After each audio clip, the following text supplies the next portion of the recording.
Hello everyone. Exam originals के YouTube channel पर आप सभी का बहुत बहुत स्वागत है। आज 21 मार्च है और हम डिस्कस करने वाले हैं आज के करंट अफेयर्स। जैसे कि आप सभी को पता है कि इस सेशन के थ्रू हम इंटरनेशनल न्यूज, नेशनल न्यूज और करंट इवेंट्स इन एमपी को कवर करते हैं। तो आज भी हम यही चीज कवर करेंगे। इसमें हम प्रीलिम स्पेसिफिक फैक्ट्स देखते हैं, प्लस मेंस के लिए जो भी चीजें इंपॉर्टेंट है वो सारी चीजें इस सेशन के थ्रू डिस्कस करते हैं। ये session Hindi plus English medium students दोनों के लिए अवेलेबल है और इस सेशन के पीडीएफ के लिए आप हमारा टेलीग्राम चैनल ज्वाइन कर सकते हैं, जिसका लिंक आपको डिस्क्रिप्शन में मिल जाएगा। तो वहां से आप डेली करंट अफेयर के जो भी वीडियोस हैं, पीडीएफ्स हैं, वो डाउनलोड कर सकते हैं, वहां से देख सकते हैं और रिवाइज कर सकते हैं। तो चलिए शुरू करते हैं आज की न्यूज से।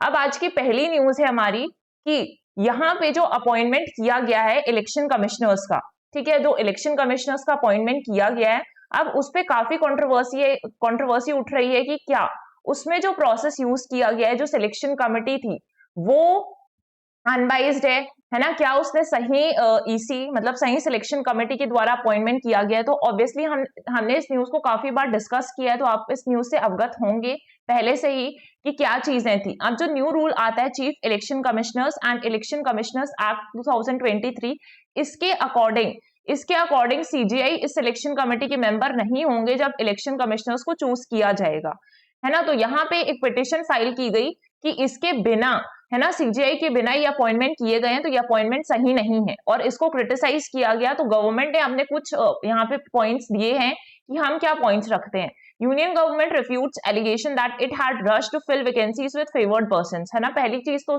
यूनियन गवर्नमेंट ने ये झूठा ठहराया हुआ है कि आपने जितने भी एलिगेशंस लगाए हैं कि हमने फेवर्ड पर्संस का यूज किया है इसको वैकेंसीज को फिल करने के लिए, गलत है ना। अपॉइंटमेंट अभी जरूरी था, क्यों जरूरी था? क्योंकि पोल का टाइम है ना, इलेक्शन सर पर है और इस टाइम पर अगर ये पोजीशन वेकेंट रहती हैं तो ऐसी चीजें हम नहीं कर सकते, क्योंकि एक ही इंसान, सिर्फ राजीव कुमार जो कि सीईसी थे, उन पर ज्यादा भार आ जाएगा और वो अकेले इतना बड़ा, जो कि आपका है ना सेकेंड लार्जेस्ट एक्सरसाइज होने वाली है 1951 और उसके बाद से अभी, तो इतनी सारी चीजें रिस्पॉन्सिबिलिटीज अकेले एक पर्सन नहीं उठा सकता।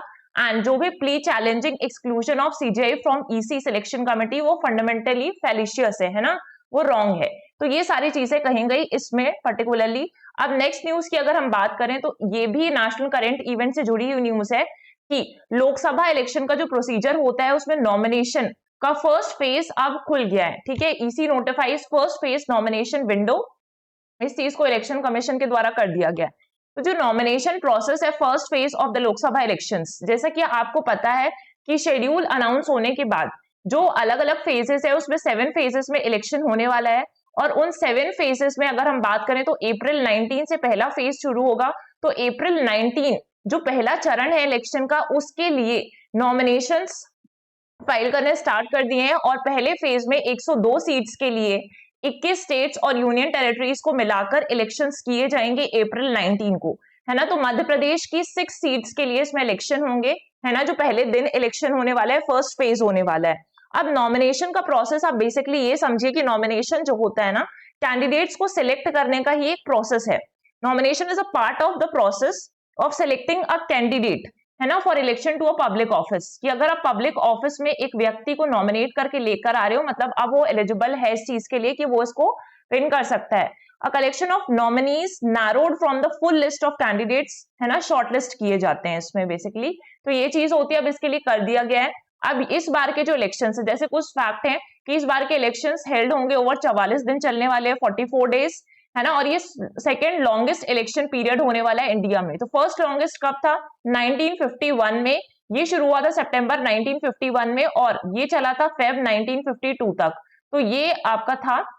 इसके बाद दूसरा इंपॉर्टेंट फैक्ट ये याद रखना है कि अगर प्राइम मिनिस्टर नरेंद्र मोदी फिर से प्राइम मिनिस्टर अपॉइंट हो जाते हैं तो, है ना, ऐसा दूसरी बार होगा। इसके पहले लॉन्गेस्ट सर्विंग प्राइम मिनिस्टर कौन थे? आपके जवाहरलाल नेहरू थे, है ना, उनको भी कंटिन्यूस टर्म्स मिले थे 3। तो अगर ये अब पीएम मोदी का तीसरा टर्म होता है तो उनकी बराबरी कर लेंगे वो, ठीक है। ये चीजें थी। अब इंपॉर्टेंट ये है कि अभी तक हम इलेक्शन कमीशन इतना न्यूज में डिस्कस कर चुके हैं, चाहे वो आपका इलेक्टोरल बॉन्ड वाला पार्ट हो या फिर आपके लोकसभा इलेक्शंस का पार्ट हो, है ना, ये वाला प्रोसीजर हो ईसीआई के नॉमिनेशंस का, है ना, ईसीआई के जो नए इलेक्शन कमिश्नर्स नॉमिनेट हुए हैं। तो इसमें आपको याद रखना है कि आपको आर्टिकल 324, है ना, जो कि इलेक्शन कमीशन है, से लेकर आर्टिकल 329 तक के जितने भी आर्टिकल्स हैं वो आपको बहुत अच्छे से याद हो जाने चाहिए, बिकॉज ये बहुत ज्यादा इंपॉर्टेंट हो जाते हैं आपके लिए।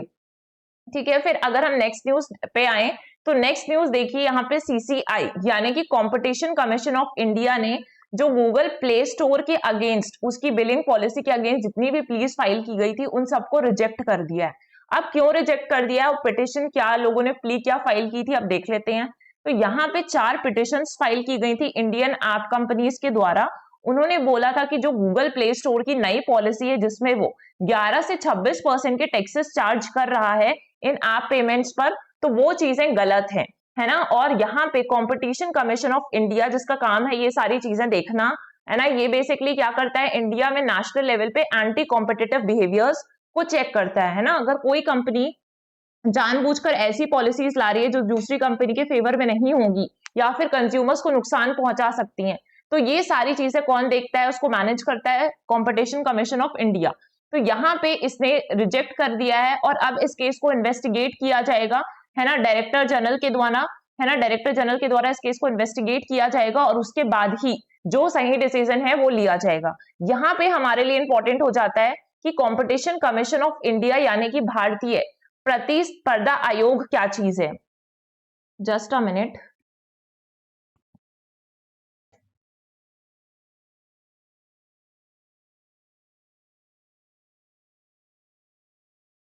तो अब आपके लिए इंपॉर्टेंट क्या हो जाता है कि कंपटीशन कमीशन ऑफ इंडिया जो है is the chief national competition regulator in India.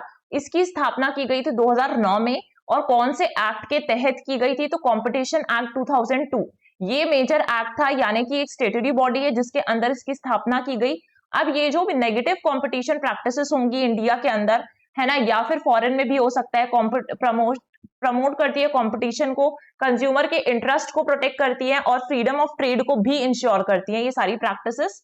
तो इसलिए कंपटीशन कमीशन का होना जरूरी है। इसके चेयरपर्सन रवनीत कौर उतना इंपॉर्टेंट नहीं है कि चेयरपर्सन कौन है, लेकिन बाकी सारी चीजें इंपॉर्टेंट है कि एक्ट कब आया था, क्या काम करती है, ये सारी चीजें आपके लिए जरूरी है ना, ताकि इंडिया के अंदर, है ना, या इंडिया के में रोबस्ट कॉम्पिटिटिव एनवायरमेंट बना रहे। सारे स्टेक होल्डर्स जो एक कंपटीशन से रिलेट करते हैं, जैसे कंज्यूमर्स हो गए, इंडस्ट्रीज हो गई, गवर्नमेंट हो गई, इन सबको किसी को नुकसान ना हो, प्रॉपर बैलेंसिंग बनी रहे। इवन इनको इंटरनेशनल जुडिक्शन भी दिए जाते हैं कि अगर बाहर के देश में इंडिया से जुड़ा हुआ कुछ ऐसा इंटरनेशनल चीज एंटी कॉम्पिटिटिव हो रही है तो उसको देखने का भी अधिकार है ना। इसके बाद अगर हम नेक्स्ट न्यूज में आए तो यहाँ पे जो प्राइम मिनिस्टर नरेंद्र मोदी है उन्होंने 2 प्रेसिडेंट से, यहाँ पर पुतिन से बात की, है ना, जो कि कहाँ के प्रेसिडेंट है, रशिया के, है ना, रशिया के प्रेसिडेंट हैं। अब इनसे और टेलीफोनिक कन्वर्सेशन किया गया, और जेलेंस्की जो कि यूक्रेन के प्रेसिडेंट है, इन दोनों से किया गया। ठीक है, यहाँ पर तो पहले तो मोदी जी ने किसको कॉन्ग्रेचुलेट किया, रशिया के प्रेसिडेंट पुतिन को कॉन्ग्रेचुलेट किया है, क्योंकि उन्होंने एक बार और इलेक्शन जीत लिया और वापस से रीअपॉइंट होकर आ चुके हैं। ठीक है, दूसरी चीज इन्होंने जेलेंस्की से बात की जो कि आपकी यूक्रेन के, है ना, यूक्रेन के प्रेसिडेंट है वोलोदिमीर जेलेंस्की, इनसे बात की। और यहाँ पर इन दोनों से बातचीत में ये सामने आया कि इन्होंने मेजरली किस पर फोकस किया है कि एक पीस स्टैब्लिश कर दिया जाना चाहिए, क्योंकि काफी टाइम से दोनों कंट्रीज के बीच में वॉर चल रहा है, जिससे काफी सारी सिचुएशंस अराइज हुई हैं, है ना, जो कि फेवरेबल नहीं थी। तो इन चीजों को खत्म करने पर फोकस दिया है। दूसरी चीज जो हमारे लिए इंपॉर्टेंट है अभी के लिए वो ये है कि 2 ऑर्गेनाइजेशंस की बात हुई है, इंटरनेशनल ऑर्गेनाइजेशंस की, एक एससीओ की बात की गई है ना, जिनमें ये कंट्रीज मेंबर हैं, जैसे रशिया मेंबर है, प्लस ब्रिक्स की भी बात की गई है। तो इसलिए यहाँ पे दोनों में रशिया इंपॉर्टेंट है क्योंकि दोनों का मेंबर है। तो अभी हम इन ऑर्गेनाइजेशंस को डिस्कस करने वाले हैं जो आपके एग्जाम के पर्सपेक्टिव से भी काफी इंपॉर्टेंट है। तो पहले देखिए आप शंघाई कोऑपरेशन ऑर्गेनाइजेशन। ठीक है, शंघाई कोऑपरेशन ऑर्गेनाइजेशन से पहली चीज तो आप ये याद रख लीजिए कि शंघाई के नाम से इसका नाम है, तो इसके हेडक्वार्टर्स तो शंघाई में बिल्कुल भी नहीं है। कहां पर है ये, बीजिंग चाइना में है। ठीक है, ऐसी चीज याद रखेंगे। फिर 2001 में इसका फॉर्मेशन हुआ था। काम क्या करता है, ये एक Eurasian political, Europe plus Asia, है ना, इन दोनों कंट्रीज को मिलाकर एक पॉलिटिकल, इकोनॉमिक और डिफेंस ऑर्गेनाइजेशन है ना। इसको फाउंड किसने किया था, रशिया और चाइना ने मिलकर इसकी शुरुआत की थी। इसके हेडक्वार्टर्स हमने देख लिए। अब आपके लिए इंपॉर्टेंट है कि इसमें कौन कौन सी कंट्रीज हैं, टोटल कंट्रीज कितनी है। तो इसमें 6 फाउंडिंग मेंबर्स हैं। सबसे पहले आपका रशिया, चाइना, कजाकिस्तान जो आपकी सेंट्रल एशियन कंट्रीज है, किर्गिस्तान हो गया, तजाकिस्तान एंड उज्बेकिस्तान। ठीक है, ये सारी कंट्रीज इसकी मेंबर हैं। अब 2 नए मेंबर्स कब ऐड हुए थे इंडिया और पाकिस्तान? 2017 में 2 नए मेंबर्स ऐड होते हैं। तो अगर आपसे क्वेश्चन आ जाए कि इंडिया और पाकिस्तान, है ना, ओरिजिनली इसके मेंबर नहीं थे, आपको ये चीज याद रखना है, ये बाद में ऐड हुए थे। और एक नया मेंबर जो रिसेंटली ऐड हुआ है, दैट इज ईरान, 2023 में ये ऐड हुआ है। ठीक है, अगर हम समिट्स की बात करें तो अगर उस साल का समिट तो आपको पता होना चाहिए कि कहां पर हुआ। जैसे 2023 का जो समिट था वो इंडिया ने होस्ट किया था, है ना, और थीम था टुवर्ड्स अ सेक्युलर एससीओ। 2024 का जो समिट होने वाला है दैट इज अस्ताना में होगा। अस्ताना कहां पर है? कजाकिस्तान पे है। तो अस्ताना कजाकिस्तान का कैपिटल है। कुछ टाइम पहले ही इसका कैपिटल चेंज करके नूर सुल्तान कर दिया गया था कजाकिस्तान का, है ना, क्योंकि यहाँ के जो प्रेसिडेंट थे उनके नाम पे नूर सुल्तान लगा हुआ था, तो इसलिए उनको चेंज किया गया था। बाद में इन्होंने रिजाइन कर दिया, तो 2022 में ही शायद, है ना, इसको वापस से चेंज करके अस्ताना कर दिया गया था। ये चीज है, इंपॉर्टेंट सिटी है, इसलिए आपको याद रखना है। और इसके मेंबर्स कब कौन सा ऐड हुआ है ये आपके लिए काफी इंपॉर्टेंट है। इसके बाद से सेकेंड ऑर्गेनाइजेशन इंटरनेशनल ब्रिक्स है। अब ब्रिक्स जो है ना, ब्रिक्स आपके लिए एक इंपॉर्टेंट ऑर्गेनाइजेशन बन जाता है। तो अब इसके बारे में हम थोड़ी सी चीजें देखते हैं। जैसे कि पहले आप तो इसका फुल फॉर्म याद रखेंगे कि B for Brazil, R for Russia, I for India, C for China and S for South Africa. तो ये चारों तो पहले से मेंबर्स थे, ब्राजील, रशिया, इंडिया और चाइना, है ना। ये ग्रुप 2006 में क्रिएट किया गया था जब ये 4 मेंबर्स बन जाते हैं। लेकिन South Africa was not initially the member of this particular organisation, it was added later. और कब इसने ज्वाइन किया था? 2010 में ज्वाइन किया था। ठीक है, साउथ अफ्रीका से पहले इसको हम सिर्फ क्या बोलते थे? ब्रिक बोलते थे। लेकिन साउथ अफ्रीका के ज्वाइन करने के बाद ये ब्रिक्स बन गया। अब आपके इसको हेडक्वार्टर्स पता होना चाहिए कि शंघाई चाइना में इसके हेडक्वार्टर्स है। ठीक है, ब्रिक्स के शंघाई में, लेकिन शंघाई कॉर्पोरेशन के खुद शंघाई में नहीं है, बीजिंग में। तो ये थोड़ा सा कॉन्ट्रोडिक्टरी फैक्ट है, आपको यहाँ पे फोकस करके याद रखना है, नहीं तो आपको गलत भी हो सकता है आपका क्वेश्चन। समिट 2024 का जो समिट है वो कजान रशिया में होने वाला है। ठीक है, अब इसके अगर हम समिट्स की बात करें ना, तो इसमें इस तरीके से चलता है कि सबसे पहले ब्राजील होस्ट करेगा, तो लास्ट वाला जो था ना, साउथ अफ्रीका ने होस्ट किया था। इसके हिसाब से इस बार का ब्राजील को होस्ट करना था, पर ब्राजील ने होस्ट करने से कुछ मना कर दिया क्योंकि कुछ प्रॉब्लम्स थी। ठीक है, उसके वजह से रिसोर्सेस क्रंच था, इन सब के कारण उसने मना कर दिया। अब रशिया इसको होस्ट करने वाला है 2024 का समिट। इसके साथ ही ब्रिक्स का एक न्यू डेवलपमेंट बैंक भी है। ठीक है, अगर आपसे पूछ लिए कि न्यू डेवलपमेंट बैंक किससे एसोसिएटेड है, तो न्यू डेवलपमेंट बैंक ब्रिक्स का ही पार्ट है। और ये जो बैंक होता है ना, फिर वही है कि इन सारी कंट्रीज को लोन प्रोवाइड करना जब भी इनको जरूरत होगी, तो यही काम करेगा। अब इसमें इन कंट्रीज की ही मेंबरशिप थी। ये जो कंट्रीज है इन सब का ना आपस में 5 कंट्रीज हैं, तो हर एक का 20% इसमें शेयर था, है ना। वोटिंग पावर भी इस तरीके से रहेगा, 20-20%, जितना आप कंट्रीब्यूट करोगे उस हिसाब से रहेगा।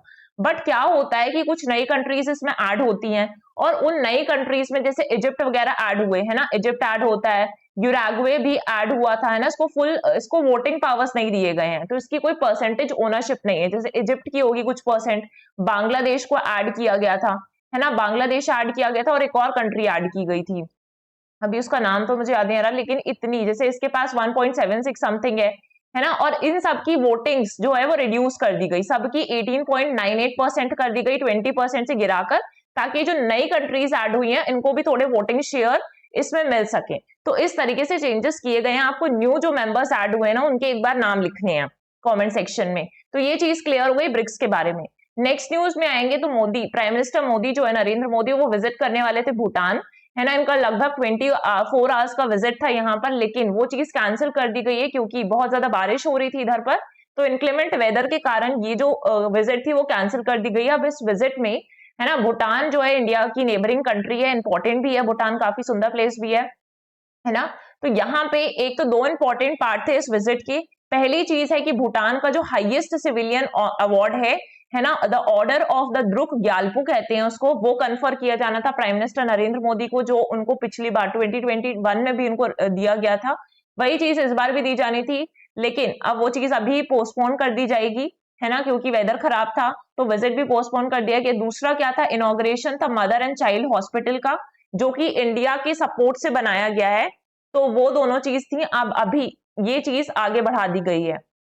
इसके बाद से नेक्स्ट न्यूज देखेंगे, तो ये न्यूज आपके लिए इंपॉर्टेंट हो जाती है क्योंकि इंडियन सोसाइटी का जो टॉपिक है उसके पॉइंट ऑफ व्यू से आपको इन कम्युनिटी की प्रॉब्लम्स, है ना, ये सारी चीजें आपको पता होना चाहिए, क्योंकि कम्युनिटी करके भी एक टॉपिक है आपके उसमें सिलेबस में, इसलिए आप इस चीज से अवगत रहें तो ज्यादा बढ़िया होगा। अब यहाँ पे सुप्रीम कोर्ट ने देखिए एक पिटिशन फाइल की गई थी। पहले हम इसके बैकग्राउंड को समझते हैं कि यहाँ पे बोला गया है कि आपको काउंसलिंग नहीं यूज करनी है कि LGBTQ कम्युनिटी को या उनके जो पर्सन है वो अपनी आइडेंटिटी के अगेंस्ट काम करने लगे, ऐसी काउंसलिंग नहीं प्रोवाइड करनी चाहिए। तो यहाँ पे वर्डिक्ट कैसे आया, ये वाला जो वर्डिक्ट है, एक केरला बेस्ड वुमेन थी जिसने एक पिटिशन फाइल की थी। उसने क्या पिटिशन फाइल की, केरला की एक वुमेन है, अब उसकी जो भी पार्टनर थी, है ना, ये LGBT कम्युनिटी है, तो इनकी जो भी पार्टनर थी, उन पार्टनर ने क्या किया कि इनको छोड़ दिया, और है ना, अपने पार्टनर को छोड़ दिया, और इसके बाद उन्होंने रीजन दिया कि मुझे इनके साथ नहीं रहना है क्योंकि मुझे अपना करियर बनाना है, ठीक है, तो इस लिए मैं छोड़ती हूँ और मैं अपनी फैमिली के साथ रहूंगी, ऐसा बोल दिया इन्होंने। तो अब इन्होंने क्या फाइल किया था, इनके खिलाफ केस फाइल किया कि ऐसे आप बीच में नहीं छोड़ सकते, है ना।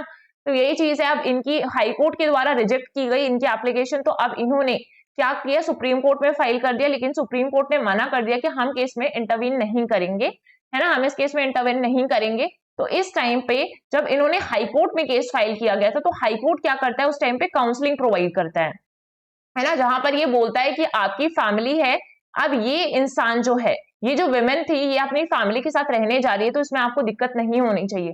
तो ऐसी ऐसी चीज अगर आप सिखा रहे हैं किसी को, तो अपनी आइडेंटिटी के अगेंस्ट ऐसी कुछ चीजें नहीं सिखानी है। तो the concept of family is not limited to natal family, सिर्फ जिसके साथ रह रहे हो बस उस पर ही लिमिटेड नहीं है ना। अगर कोई पर्सन है जो अपनी फैमिली के साथ नहीं रहता और किसी और को अपनी फैमिली मान लेता है, तो वो भी उसकी फैमिली ही हुई, है ना। तो यहाँ पे कॉन्सेप्ट ऑफ फैमिली भी आपको पता होना चाहिए कि किस तरीके से फैमिली का जो कॉन्सेप्ट है, क्योंकि वो चेंज हो रहा है मॉडर्न टाइम्स में।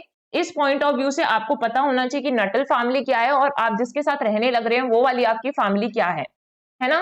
तो when faced with humiliation, indignity and even violence, people look to their partner and friends who become their chosen family. तो यहाँ पे नटल फैमिली से कॉन्सेप्ट चेंज होकर किसमें आ जाता है, आपकी जो आपकी चूजन फैमिली होगी।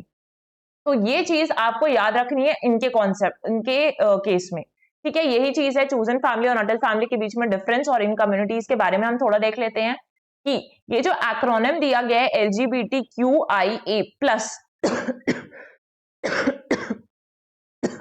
Sorry, refers to the people, है ना, जो L फॉर लेस्बियन है, G for gay, bisexual, transgender, queer, questioning, intersex and asexual, ये सारी कम्युनिटीज है, इसमें ऐड ही होते जाता है, ठीक है। जो भी नई कम्युनिटी डिस्कवर होती है फिर ऐड हो जाती है इसमें।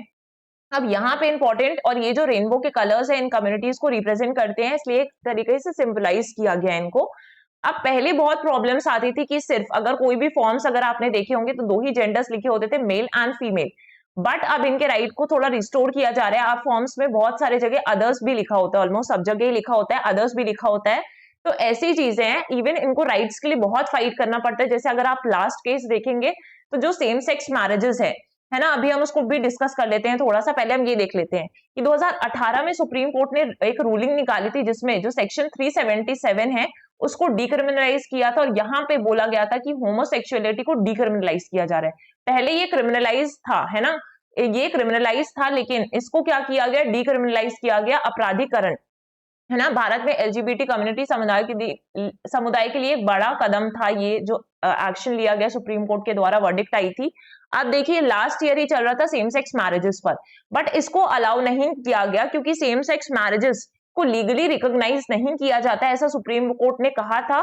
अगर नहीं रिकॉग्नाइज किया जाता है मतलब ये आपका फंडामेंटल राइट नहीं होगा। वैसे ये लोग शादियां कर सकते हैं, बट अगर उसको फंडामेंटल राइट नहीं दिया जा रहा है सुप्रीम कोर्ट के द्वारा, तब क्या प्रॉब्लम्स आएंगी, तब आएंगी कि अगर इनको अडॉप्शन करना है बच्चों का, ठीक है, सरोगेसी करनी है, तो इनको प्रॉपर राइट्स नहीं मिलेंगे, इनको इन सब की एक्सेस नहीं मिलेगी, है ना। ये सारे लॉज इनके लिए एप्लीकेबल नहीं होंगे और ये इनका फायदा नहीं उठा पाएंगे। इनहेरिटेंस को लेकर कोई भी चीज आ जाती है, विवाद उठ जाता है इनमें, ठीक है, इनहेरिटेंस को लेकर आता है, सक्सेशन के जो डिसीजंस है, तो अगर इसको रिकॉग्नाइज नहीं किया जा रहा है सुप्रीम कोर्ट के द्वारा, तो मतलब ये सारे इश्यूज ओरिजिनेट होंगे। तो इस कम्युनिटी के बारे में देखें, बाकी अगर आपको पढ़ना है कि क्या डिफरेंसेस होते हैं LGBT इन सब में, तो आप ऐसे तरीके से रीड कर सकते हैं। इसके बाद से अगर हम नेक्स्ट न्यूज में आएंगे तो ये है नेशनल करंट इवेंट्स के बारे में। अब यहाँ पे देखिए ये न्यूज बहुत ज्यादा हाईलाइटेड वे में सामने नहीं आ रही है, एक तो ये प्रॉब्लम है ना। अब ये न्यूज है लद्दाख की, हमने एक दिन और इसको थोड़ा डिस्कस किया था। अब लद्दाख जो है एक नया यूनियन टेरिटरी क्रिएट होता है जब स्टेट रीऑर्गेनाइजेशन एक्ट आता है, Jammu and Kashmir state reorganisation act, तो उसको तोड़कर दो जम्मू एंड कश्मीर जो कि एक फुल फ्लेजेड स्टेट हुआ करता था उसको तोड़कर 2 यूनियन टेरिटरीज बना दी गई, JNK एंड लद्दाख। अब लद्दाख की डिमांड उठने लगी कि उसको अब क्या चाहिए, फुल फ्लेजेड स्टेट का स्टेटस चाहिए, ठीक है, फुल फ्लेजेड स्टेट बनाया जाना चाहिए। प्लस अब जो डिमांड है उसको इंक्लूड किया जाना चाहिए किसमें, 6th शेड्यूल में, है ना। हम 6th शेड्यूल भी समझेंगे। अब 6th शेड्यूल में क्या होता है, ऐसे कुछ 4 ही डिस्ट्रिक्ट पे अप्लाई होता है ट्राइबल एरियाज पर, ATMM कहेंगे, ठीक है। ATMM आपके हो गए Assam, Meghalaya, Tripura and Mizoram. Just a second. तो आपका असम आता है, त्रिपुरा आता है, मेघालय और मिजोरम, ये 4 स्टेट्स आप याद रखेंगे कि ATMM में ये 4 स्टेट्स आते हैं जिसमें 6th शेड्यूल अप्लाई होता है। इसका मतलब है कि ये जो स्टेट्स हैं वो ऑटोनॉमस डिस्ट्रिक्ट काउंसिल्स यहाँ पे फॉर्मुलेट कर सकते हैं, जहां पर इनको ज्यादा डेमोक्रेटिक राइट्स देंगे। अगर जब ADC का फॉर्मेशन किया जाता है ना, तो इनके पास पावर होता है कि लैंड से रिलेटेड अलॉटमेंट्स ये खुद कर सकते हैं, ठीक है, अलॉटमेंट ऑफ लैंड कर सकते हैं, प्लस फॉरेस्ट का मैनेजमेंट ये लोग खुद देख सकते हैं, है ना, लोकल लेवल पे डिसीजन लिए जा सकते हैं, तो फॉरेस्ट मैनेजमेंट देख सकते हैं। और क्या चीजें देख सकते हैं कि पानी का यूज उन्हें कैसे करना है खुद ब खुद, माइनिंग की क्या राइट्स होंगे, वो सारी चीजें लोग खुद देख सकते हैं जो ADCs बनाई जाती हैं। तो यहाँ पे लद्दाख की भी यही डिमांड है। अब सेंट्रल गवर्नमेंट यहाँ पे क्यों नहीं देना चाहता होगा, इसलिए नहीं देना चाहता होगा, अभी सेंट्रल गवर्नमेंट के पास राइट है कि यहाँ पे माइनिंग भी करवा सकता है, कुछ भी करवा सकता है, क्योंकि यूनियन टेरिटरीज हैं जो डायरेक्टली सेंटर एडमिनिस्टर करता है। तो ये राइट्स वो लद्दाख को नहीं देना चाहता है। लेकिन लद्दाख में जो सोनम वांगचुक है, एक इनोवेटर और एक्टिविस्ट है, इन्होंने प्रोटेस्ट किया है और इन्होंने हंगर स्ट्राइक भी किया है। और आज इस हंगर स्ट्राइक का मतलब कल 15th डे था, आज 16th हो गया, है ना, थर्सडे आज, तो 16th डे हो गया। अब ये इसलिए प्रोटेस्ट कर रहे हैं क्योंकि ये चाहते हैं कि जो लद्दाख है एक क्लाइमेट सेंसिटिव रीजन है, इको सेंसिटिव रीजन है ना, एकदम हिमालयस के पास है, और अगर यहाँ पे माइनिंग होगी, ये सारी चीजें होंगी जो सेंटर डायरेक्टली कर सकता है, तो उन सब से बचाने के लिए यहाँ पे ये 6th शेड्यूल का स्टेटस मांग रहे हैं, ठीक है। एक तो ये डिमांड्स हो गई, और क्या डिमांड है, जैसे लोकसभा में करेंटली अगर आप देखेंगे तो लद्दाख से सिर्फ एक ही MP आता है ना, वो भी कहां से आता है, लोकसभा से एक ही MP है। तो इनकी डिमांड है एटलीस्ट 2 MP यहाँ से आने चाहिए, 2 MP यहाँ से इलेक्ट किए जाने चाहिए, और राज्यसभा में तो सिर्फ 0 MP है, तो ये चीज बढ़ाई जानी चाहिए। ये सारी लद्दाख की डिमांड है, ठीक है। अब यहाँ पे ये चीज की जा रही है, तो ये काफी बड़ा प्रोटेस्ट है, और यहाँ पे डिमांड्स भी इनकी सही है ना। आप अपने ओपिनियंस भी बता सकते हैं कि क्या चीजें आपको लगती हैं इसमें। अब इंपॉर्टेंट हो जाता है 6th शेड्यूल में 2 आर्टिकल्स, आर्टिकल 244 का 2 एज ट्राइबल एरियाज वाला पार्ट आपके सिलेबस के लिए इंपॉर्टेंट है, तो ये आर्टिकल्स आपको इससे पता होना चाहिए 6th शेड्यूल में। और 275 का 1 है ना, ये 6th शेड्यूल के प्रोविजंस इनमें दिए हुए हैं। इसके बाद अगर नेक्स्ट न्यूज में आएंगे तो ये उतना इंपॉर्टेंट नहीं है। सेंटर ने कुछ फैक्ट चेक यूनिट देखे हैं टू स्क्रीन ऑनलाइन कंटेंट के लिए, कुछ फैक्ट चेक यूनिट्स इन्होंने सजेस्ट किए हैं कि कोई भी फैक्ट्स गलत नहीं होने चाहिए जो PIB में आपके इंफॉर्मेशन आती है उन सब में, तो ये चीज की गई है। इसके बाद नेक्स्ट न्यूज पे देखेंगे तो स्टार्टअप है ना, स्टार्टअप इंडिया जो कि काफी कॉमन मतलब काफी फेमस चीज है। स्टार्टअप इंडिया आपके एंटरप्रेन्योरशिप के सिलेबस से आपको स्टार्टअप इंडिया डायरेक्टली एक टॉपिक दिया गया है, तो आई होप स्कीम के बारे में आप जानते होंगे क्योंकि पहले भी हमने इस न्यूज को डिस्कस किया है। तो आपको कमेंट सेक्शन में मुझे बताना है कि ये जो स्टार्टअप इंडिया है वो कब स्कीम स्टार्ट की गई थी, ठीक है, कब स्कीम स्टार्टअप की गई थी, है ना, ये वाली स्कीम। अब प्राइम मिनिस्टर नरेंद्र मोदी ने यहाँ पे तारीफ की है कि स्टार्टअप्स की जो इंडिया में प्रोग्रेस है वो काफी काफी कमेंडेबल है ना, काफी कमेंडेबल है, और स्टार्टअप कल्चर इंडिया में धीरे धीरे काफी अच्छा प्रमोट हो चुका है। India 3rd largest startup ecosystem है वर्ल्ड का, है ना, और सेकेंड रैंक करता है इनोवेशन क्वालिटी में। प्लस अगर हम आप बात करें यूनिकॉर्न्स की, तो इंडिया में अब 108 यूनिकॉर्न्स हो चुके हैं एज ऑफ May 2023, ठीक है। यूनिकॉर्न्स वही होते हैं, ऐसी कंपनीज जिनका वैल्यूएशन बढ़कर कितना हो चुका हो, $1 बिलियन हो चुका हो, ठीक है। इसमें डेका यूनिकॉर्न्स भी आते हैं, टर्म दिया होगा शायद यहाँ कहीं पर, पता नहीं इसमें दिया है, बट डेकाकॉर्न्स भी आते हैं, डेकाकॉर्न्स ही बोलते हैं उन्हें, है ना। इनका वैल्यूएशन जो होता है वो $10 बिलियन से ज्यादा हो जाता है। $10 बिलियन के जब वैल्यूएशन हो जाए किसी भी फर्म के, तो उसमें क्या बोल जाता है कि वो हाँ डेका यूनिकॉर्न्स है, इस तरीके डेकाकॉर्न्स बोला जाता है मेरे ख्याल से, ठीक है। इसके बाद से यहाँ नेक्स्ट न्यूज में देखेंगे तो BEML ने क्या डेवलप किया है, टेस्ट फायरिंग कंडक्ट की इंडिजिनस 1500 हॉर्स पावर इंजन की मेन बैटल टैंक्स के लिए। तो जो मेन बैटल टैंक्स होते हैं आपकी आर्मी वगैरह यूज करती है, उसके लिए 1500 हॉर्स पावर का इंजन डेवलप किया। ये इंडिया का फर्स्ट इंडिजिनसली मेड है ना, स्वदेशी है, ये बनाया गया इंडिया के द्वारा फर्स्ट। भारत अर्थ मूवर्स लिमिटेड ने बनाया है, है ना, मसूरी कॉम्प्लेक्स में इसका इनॉग्रेशन किया। 1500 horse power represents a paradigm shift in military propulsion systems possessing cutting edge features, जैसे कि high power to weight ratio होगा, ऑपरेबिलिटी अच्छी होगी एक्सट्रीम कंडीशंस पे, जैसे कि आर्मी को हाई एल्टीट्यूड्स पे भी काम करना होता है ना, तो वहां पर इन इंजन्स की कैपेबिलिटी और एबिलिटी अच्छी होगी काम करने के लिए। इसके बाद से नेक्स्ट न्यूज में आएंगे। तो अब ये न्यूज आपके बायोटेक्नोलॉजी पॉइंट ऑफ व्यू से काफी इंपॉर्टेंट है, आपको ये टेक्निक पता होनी चाहिए कि अब देखिए इस न्यूज में क्या है कि यहाँ पर रिसेंटली क्या हुआ, जो सिद्धू मूसेवाला है उनके जो मदर और फादर है, क्योंकि उनकी लास्ट ईयर उनका मर्डर हो गया था, तो इनके मदर और फादर ने क्या किया कि ऐसी 58 की एज में इनकी मदर है और 60 के इनके फादर है, इन्होंने आईवीएफ के द्वारा in vitro fertilisation is a technique is an assisted reproductive technique. अब इसके द्वारा इन्होंने एक नए बेबी बॉय को जन्म दिया। ठीक है, तो इस टेक्निक को हम डिस्कस करेंगे। अब यहाँ पे सवाल ये उठ रहे हैं कि जो ministry of health and family welfare है उसने पंजाब गवर्नमेंट से एक बोल सकते हैं कि एक रिपोर्ट मांगी है, जहां पर ये बोला है कि आपने इन विट्रो फर्टिलाइजेशन ट्रीटमेंट जो है इनको कैसे अलाउ कर दिया। क्योंकि अगर हम सेंट्रल गवर्नमेंट के रूल्स पढ़ें तो सेक्शन 21 है ना of the assisted reproductive technology, जो रेगुलेशन एक्ट 2021 में आया था, उसमें एआरटी सर्विसेज करवाने के जो एज लिमिट है सिर्फ 11 से 50 साल की है। पहली तो ये चीज है कि रूल्स में ही नहीं गिवन है, अब 11 से 50 साल की तो है। दूसरी चीज ये हो गई, पहले ना हम डिस्कस कर लेते हैं कि आईवीएफ क्या होता है, तब आपको ये चीजें अच्छे से क्लियर हो जाएंगी। तो इन विट्रो फर्टिलाइजेशन में क्या होता है कि एक मेल के स्पर्म्स लिए जाते हैं, ठीक है, एक मेल के स्पर्म्स लिए जाएंगे और एक फीमेल के एग्स लिए जाएंगे, है ना, इन दोनों को लैब में फ्यूजन करवाया जाएगा, इनको फर्टिलाइज किया जाएगा। इसके बाद एम्ब्रियो का जब डेवलपमेंट हो जाता है तो इसको वापस से फीमेल की यूटेरस में प्लेस किया जाता है ना, फीमेल की यूटेरस में प्लेस किया जाता है, जिसमें फीमेल जो होती है वो प्रेग्नेंट हो जाती हैं। बेसिकली ये चीज कब की जाएगी, जब फीमेल्स को कोई फर्टिलिटी इश्यूज हो, है ना, इनफर्टाइल हो, या फिर मेल्स में स्पर्म्स प्रॉपर्ली उनका फॉर्मेशन नहीं हो रहा है, डेवलप नहीं हो पा रहे हैं, ब्लॉकेज है, ऐसी सारी प्रॉब्लम्स होती हैं, तब इस टेक्निक का यूज किया जाता है ना, वुमेन्स टू बिकम प्रेग्नेंट, है ना, और वो एक बच्चे को जन्म दे पाए। तो यहाँ पे एआरटी की टेक्निक ये हो गई।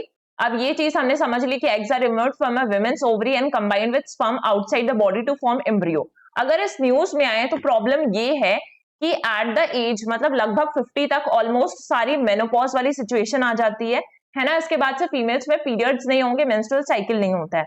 अब अगर इन्होंने 58 की एज में किया है, 58 की एज में भी प्रॉब्लम मतलब हो सकता है, ये मेनोपॉज हो जाता है भलाई, लेकिन पोस्ट मेनोपॉजल एग्स जो होते हैं वो फॉर्म नहीं होते हैं इसमें, है ना, वायबल नहीं होते हैं। एग्स होते हैं तब भी वुमेन में, लेकिन वो वायबल नहीं होते हैं कि उसे आप आईवीएफ कर पाए। तो या तो आप फ्रोजन एग्स यूज कर सकते हैं या फिर डोनर के एग्स भी ले सकते हैं, किसी और के एग्स लेकर उसको मेल के स्पर्म्स के साथ फ्यूज करवा दिया जाए। तो ऐसा केस यहाँ पे भी होगा। हार्मोनल थेरेपी भी यूज कर सकते हैं, जो यूटेरस है उसका रेजुविनेशन भी करवा सकते हैं, उसके बाद भी हो सकता है। बट इश्यू क्या हो जाता है कि अगर आप इस एज में करवा रहे हैं तो पहली तो चीज है कि एजिंग से क्या हो जाता है, एजिंग के बाद बच्चे में मतलब माँ में ये सारी प्रॉब्लम्स हो सकती है, ब्लड प्रेशर के इशू, डायबिटीज के इशू, हार्ट डिसीजेस के प्रोबेबिलिटी ज्यादा हो सकती है। और child must have a reasonable parental support time होना चाहिए कि ये सब चीजें उसको अगर इन्होंने जन्म दिया है तो एट द एज ऑफ 58 और 60 की एज में तो आप कुछ दिन पर निपट ही जाओगे, तो इसके बाद बच्चे का ध्यान कौन रखेगा। तो ये सारी रिस्पॉन्सिबिलिटीज आपको पहले से डिसाइड करनी पड़ती हैं, तभी आप ये करवा सकते हो। लेकिन यहाँ पर इन्होंने बोला, विमेन ने क्या बोला, इन्होंने सिद्धू मूसेवाले के मदर ने, कि हमारे पास रिप्रोडक्टिव राइट्स होते हैं, हम ऐसा कर सकते हैं और एज लिमिट रीजनेबल है या नहीं है, लेकिन कुछ एक्सेप्शंस हैं। तो ये जो क्लियर कट गाइडेंस है वो उस चीज में सामने नहीं आ रही है। आप देखते हैं इसमें आगे क्या होता है, बट ये सारी चीजें थे। आपको आईवीएफ पता होना चाहिए, एज लिमिट्स पता होने चाहिए, और अगर एक वुमेन को प्रेग्नेंट होना है तो सबसे अच्छी एज होती है अर्ली, मतलब लगभग ज्यादा एज बढ़े ये जरूरी नहीं होता है। एट द एज ऑफ 28 बहुत अच्छी एज होती है to become pregnant and all, क्योंकि उसके बाद जैसे जैसे एज बढ़ती जाती है ना तो कॉम्प्लिकेशंस आने लगते हैं, कुछ डिसीजेज होंगी, है ना, एज रिलेटेड कॉम्प्लिकेशंस होने लगते हैं। तो बेस्ट टाइम होता है 25 से 35 ईयर्स का, उसके बाद से प्रॉब्लम्स ओरिजिनेट होने लगती हैं। तो ये बेसिक जनरल अवेयरनेस की चीजें थी जो हमने यहाँ पे डिस्कस कर ली। अब देखिए इंडियन फेस्टिवल्स में नवरोज के बारे में पता होना चाहिए। नवरोज एक ज़ोरास्ट्रियन या पारसी फेस्टिवल है, इसको ईरानियन और पर्शियन न्यू ईयर भी कहा जाता है। ये वेरियस एथनिक ग्रुप्स के द्वारा सेलिब्रेट किया जाता है, जो लोग पारसी होंगे वो सेलिब्रेट करेंगे, ठीक है। ये स्प्रिंग इक्विनॉक्स पे फेमस फेस्टिवल है जो पारसी का एक न्यू ईयर माना जाता है, ठीक है। पारसी का एक न्यू ईयर। और हमारे यहाँ पे कहाँ सेलिब्रेट हो रहा है, तो हमारे यहाँ पे गुजरात और महाराष्ट्र, जहाँ पे पारसी की पॉपुलेशन मेजरली पाई जाती है, तो वहां पे ये सेलिब्रेट किया जाता है। तो आपको ये दोनों स्टेट्स पता होना चाहिए कि हमारे यहाँ पे कहाँ सेलिब्रेट किया जाता है, और कहीं भी अगर भी पारसी पॉपुलेशन रिसाइड करे तो वहां पर भी हो सकता है। ऐसा देखिए, आप पता नहीं क्या क्या ये लोग खा रहे हैं, कुछ दिख रहा है, फल फूल भी रखे हुए हैं, बट हाँ कुछ कुछ है। तो इस तरीके से सेलिब्रेशंस किए जाते हैं। बिश्केक किर्गिस्तान का फोटो है, ठीक है। इसके बाद से देखेंगे IMF, यहाँ पे एक बेल आउट फंड रिलीज करने वाला है 1.1 बिलियन डॉलर्स का पाकिस्तान को। अब पाकिस्तान पिछले टाइम से डेथ रीपेमेंट और इन सब की वजह से क्राइसिस में चल रहा है। तो यहाँ पे IMF का काम क्या होता है कि किसी ऐसे देश को सपोर्ट करना जहां पर BOP, बैलेंस ऑफ पेमेंट के क्राइसिस हो सकते हैं। ये सारे क्राइसिस वगैरह, BOP बहुत बड़ा टॉपिक है जो आप यहाँ पर इकोनॉमी वाले सेक्शन में पढ़ते हैं, तो अभी हम उसकी डेप्थ में नहीं जाएंगे। सिर्फ BOP क्राइसिस हो रहे हैं, फाइनेंशियल क्राइसिस हैं, ठीक है।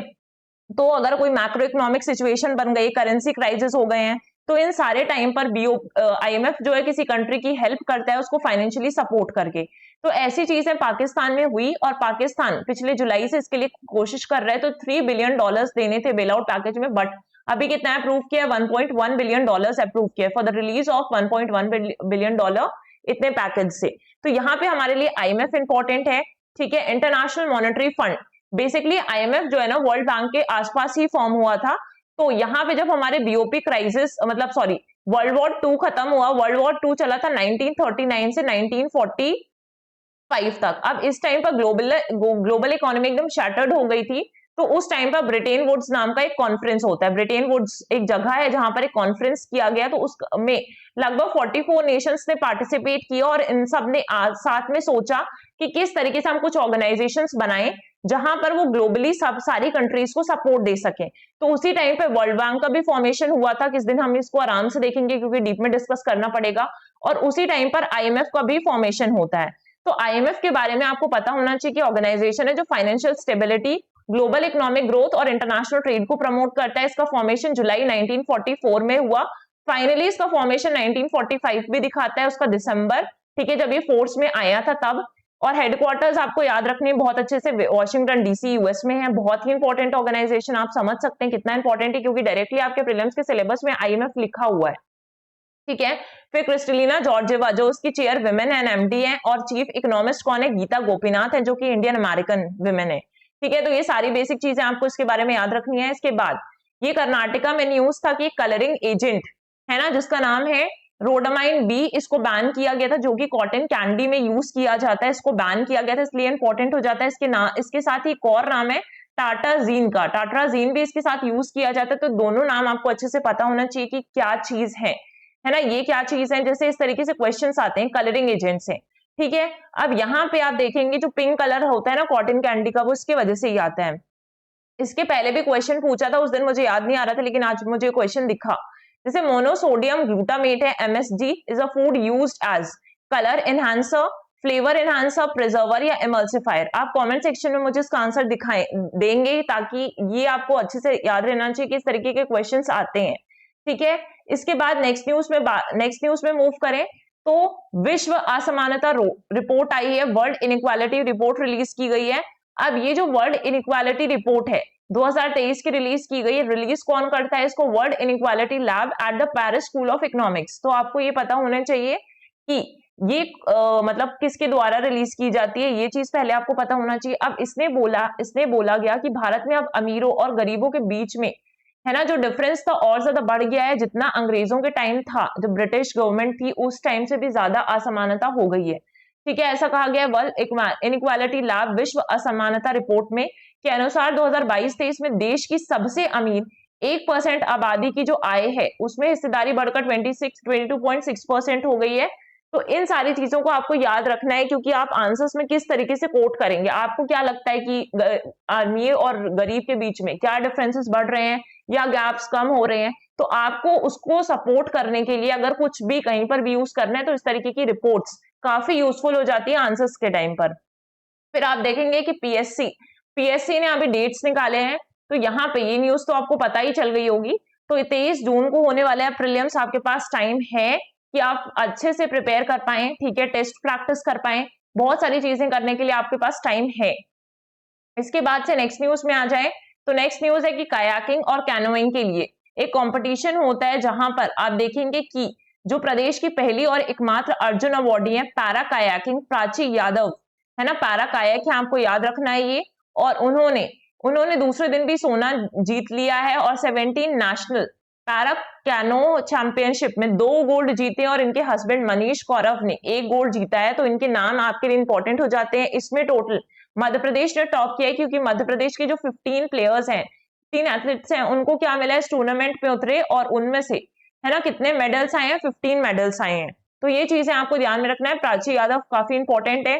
फिर यही चीज है इस न्यूज में कि मध्य प्रदेश में काफी सारी खेल अकेडमी स्टार्ट की गई थी, स्पोर्ट्स अकेडमीज, बट कुछ ऐसी अकेडमीज है जिनको बंद करना पड़ा क्योंकि प्रॉपर इंफ्रास्ट्रक्चर नहीं थी, सुविधाएं नहीं मिली, तो इसलिए उन क्रिकेट अकेडमीज को बंद करना पड़ा। अब आपके लिए इंपॉर्टेंट है कि जितनी भी क्रिकेट अकेडमीज है मध्य प्रदेश में, उनके स्टेट्स आपको बहुत अच्छे से याद रखने की कौन सी क्रिकेट अकेडमी कौन से स्टेट्स में है, ठीक है, ये चीज आप याद रखेंगे, वो आपको खुद से ही पढ़नी है।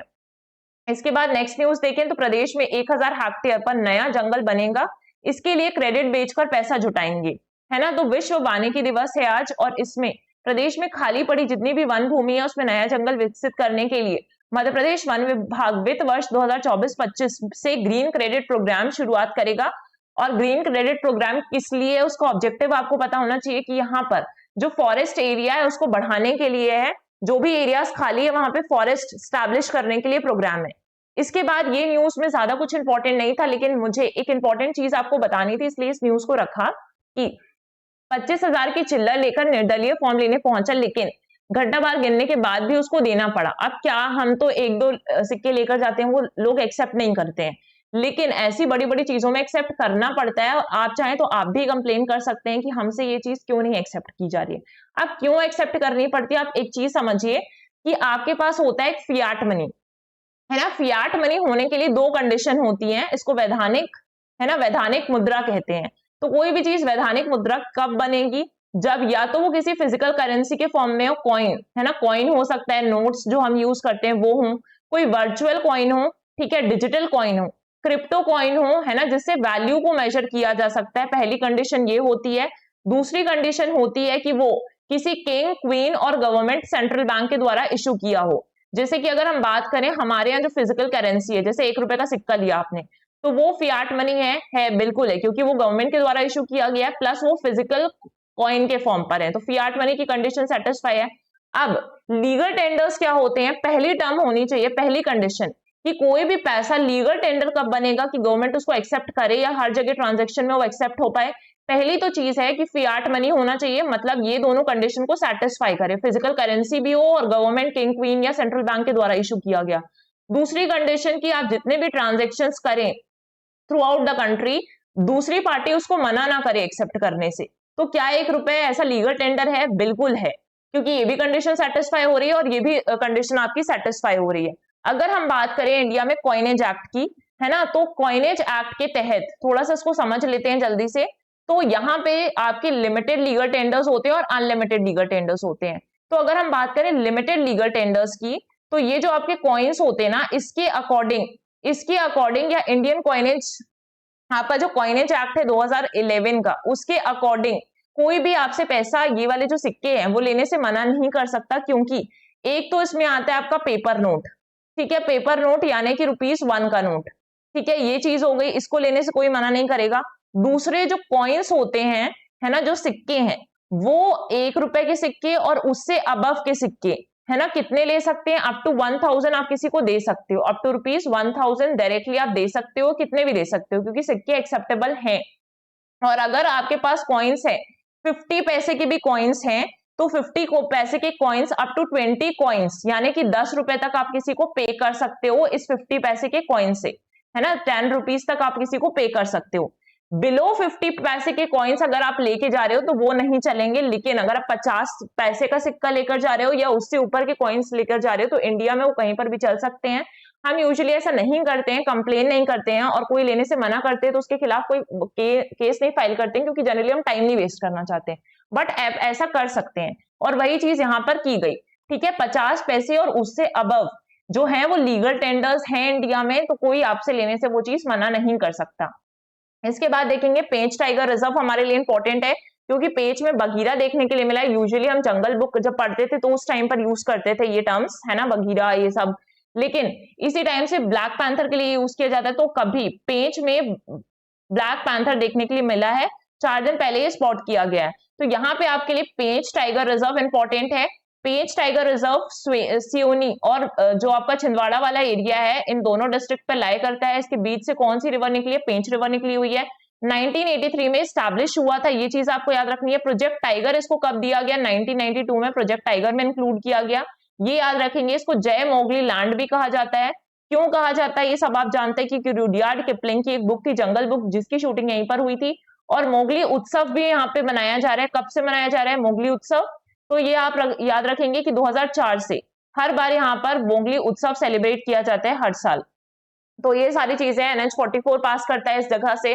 तो ये सारे इंपॉर्टेंट फैक्ट्स थे जो आज के लिए, आज की इस न्यूज में हमने कवर किए हैं। काफी लंबा सेशन हो गया है ना, काफी लंबा सेशन हो गया। और उस दिन के जो भी कमेंट्स थे, आपकी क्लासेस थोड़ी सी इरेगुलर हो रही हैं, इरेगुलर हुई हैं, कल क्लास नहीं हुई, आज भी अभी लेनी पड़ रही है because I am not well, तो थोड़ी सी इरेगुलर हो जाएंगी। मे बी हम नेक्स्ट वीक से इसको रेगुलर करें, है ना। आफ्टर होली के वेकेशंस के बाद ये चीजें रेगुलर हो पाएंगी। एक बार मैं आपके कमेंट्स देख लेती हूँ।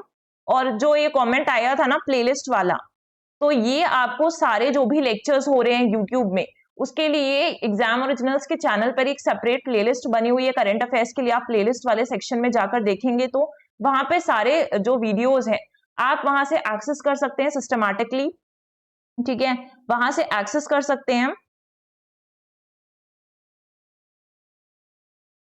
तो आज के लेक्चर्स को हम इतना ही खत्म कर देते हैं यहाँ पर, है ना। कमेंट्स हम बाद में डिस्कस करेंगे कल के। आज के कमेंट्स आपको देने हैं, ठीक है। और आपके लेक्चर्स आपको रेगुलर मिल जाएंगे उसके बाद नेक्स्ट वीक से। यहाँ पे कुछ आर्ट एंड कल्चर का भी पार्ट दिया हुआ है। तो हमने म्यूरल पेंटिंग्स डिस्कस कर ली थी। म्यूरल पेंटिंग्स में हम डिस्कस कर रहे थे एलोरा और अजंता केव्स हमने डिस्कस किया था। इसके बाद से आप बाग केव्स पढ़िएगा, ये इस सेशन में दिया हुआ है। कुछ भी ऐसा नहीं होता है जो आप खुद से ना समझ पाए, तो मैंने ये चीज बना दी है।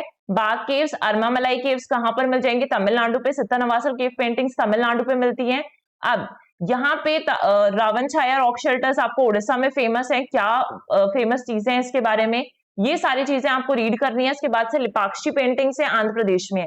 अब आपके इंडियन पेंटिंग्स वाला टॉपिक थोड़ा सा बड़ा है, तो आपको ज्यादा चीजें इसमें पढ़नी पड़ेगी, लेक्चर्स लंबे जाएंगे, है ना। इसको कवर करने में टाइम भी लगेगा, लेकिन एक बार हमारे लेक्चर्स कंटिन्यू होंगे तो हम इसको खत्म कर देंगे। तो आज के लिए इस लेक्चर में इतना ही है। And thank you everyone. हमारे कुछ कोर्सेज है यहाँ पर, आप देख सकते हैं। MPPSC के मेंटोरशिप प्रोग्राम है, टेस्ट सीरीज अवेलेबल है हिंदी प्लस इंग्लिश मीडियम के स्टूडेंट्स के लिए। और बाकी इन्फॉर्मेशन के लिए आप इन नंबर्स पे कांटेक्ट कर सकते हैं। So thank you everyone.